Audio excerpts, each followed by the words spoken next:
नमस्कार,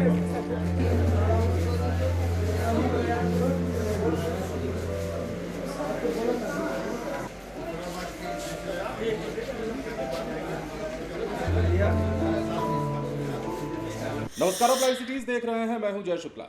बिहार में चुनावी मौसम जरूर है, बिहार में आचार संहिता जरूर लागू है, लेकिन इसके बाद भी क्या मजाल कि अपराधी अपने मंसूबों को अंजाम देने में कामयाब ना हो जाए। क्या मजाल कि अपराधियों को रोकने में पुलिस सफल हो जाए, और क्या मजाल कि बिहार का पुलिसिंग सिस्टम हर बार सवालों के घेरे में ना खड़ा हो जाए। ये तमाम बातें इसलिए हम कह रहे हैं क्योंकि बिहार के रोहतास में एक और बड़ी घटना और एक और बड़ी वारदात को अंजाम दिया गया है। ताबड़तोड़ गोलियों की बौछार की गई है और गोलियों की इस बौछार को सुनते ही धड़ाधड़ दुकानों के शटर गिरने लगे। दिवाली का शोर एक तरफ था तो दूसरी तरफ गोलियों की बौछार हो रही थी। बिहार के सासाराम की ये तस्वीरें हम आपको दिखा रहे हैं। सासाराम में बड़ी घटना को अंजाम दिया गया। नगर थाना के फजलगंज में दीपावली पर अपने आभूषण दुकान में पूजा कर रहे आभूषण कारोबारी पिता और पुत्र को गोली मार दी गई। घायल अशोक सोनी और उसका 12 वर्षीय पुत्र राजवीर को इलाज के लिए अस्पताल लाया गया। सासाराम के मुबारकगंज के रहने वाले अशोक सोनी फजलगंज में गहने की दुकान चलाते हैं। लोग अपनी दुकान में पूजा कर रहे थे। इसी दौरान बाइक सवार 3 अपराधी दुकान में पहुंचते हैं, ताबड़तोड़ फायरिंग करने लगते हैं। इस दौरान कारोबारी का पूरा परिवार मौके पर मौजूद रहता है। अपराधियों को फायरिंग करते देख इन लोगों ने अपने दुकान का शटर बंद किया। इसके बावजूद अशोक सोनी के सीने के पास और उनके बेटे के पैरों में गोली जा लगी।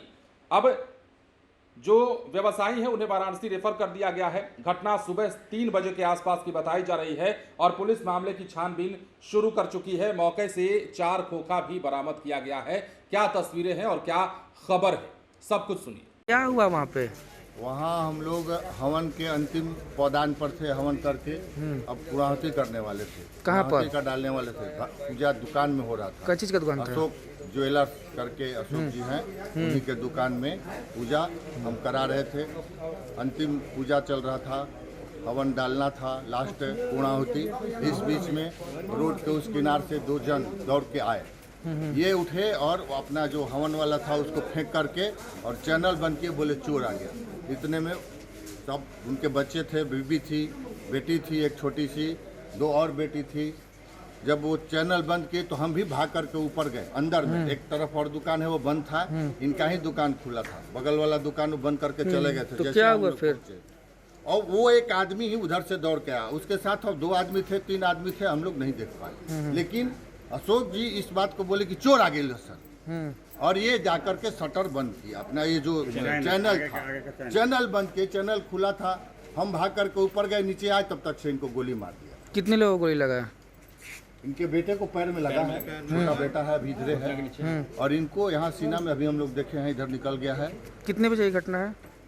ना 3 बजे हम देख करके बता देंगे। 3 बजे 1 घंटा पहले 11 बजे को फोन किए थे, 3:30 के लमसम में घटना है। बिल्कुल। क्या नाम है आपका?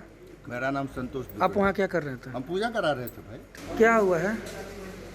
दुकान में हवन हो रहा था, लक्ष्मी पूजन का।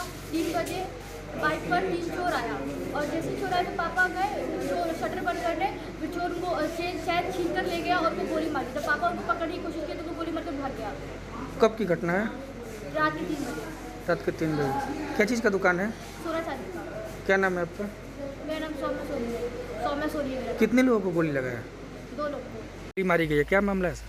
आज सुबह जहाँ 21:10-25 को सुबह लगभग 3:30 बजे नगर थाना सासाराम को सूचना प्राप्त हुई कि दुर्गा चौक के समीप जो अशोक ज्वेलर्स की दुकान है उसमें कुछ अज्ञात व्यक्तियों के द्वारा बाइक से आकर के गोली चलाई गई है, जिसमें जो उनके मालिक हैं अशोक सोनी, उनको गोली लगी है और उनको बनारस बेहतर इलाज के लिए रेफर किया गया है।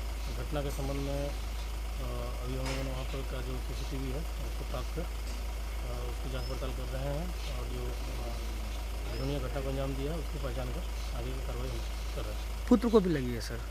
जैसे बताया जा रहा है कि पैर में उनको भी गोली लगी है। जैसा कि आपने सुना है, सासाराम की यह खबर है और दिवाली की रात 3 बजे के आसपास स्वर्ण कारोबारी के दुकान में ताबड़तोड़ गोलियों की बौछार की गई है। 2 लोगों को गोली मारी गई है। दोनों पिता पुत्र हैं, अशोक सोनी और उनका बेटा राजवीर। इन दोनों को गोली मारने के बाद पिता जो हैं उन्हें सीरियस के हालत में बनारसी रेफर कर दिया गया है वाराणसी में, जबकि बेटे का इलाज चल रहा है, उसके पैर में भी गोली लगी है। सवाल वही है कि बिहार में ताबड़तोड़ गोलियों की बौछार। गया की तस्वीर हमने आपको दिखाई है, खबर आपको बताई थी, तस्वीर हालांकि हम नहीं दिखा सकते थे और दिखाई भी नहीं है। कैसे घेर करके 3-4 लड़के एक युवक को गोली मार रहे हैं और वहीं पे उसकी मौत हो जाती है। हालांकि उस मामले में अब नया मोड़ भी आ चुका है। अब उस मामले में मेयर साहब की एंट्री भी हो चुकी है। तो ऐसे में अब इस प्रकार की घटनाओं पर विराम लगाना पुलिस के लिए बड़ी चुनौती है, बड़ा चैलेंज है। और ये घटनाएं अगर नहीं रुकती हैं और बिहार चुनाव के पहले इस तरह की घटनाएं हो रही हैं तो कहीं ना कहीं सवाल तो बनता है। बन रहे लाइव सिटीज के साथ। धन्यवाद।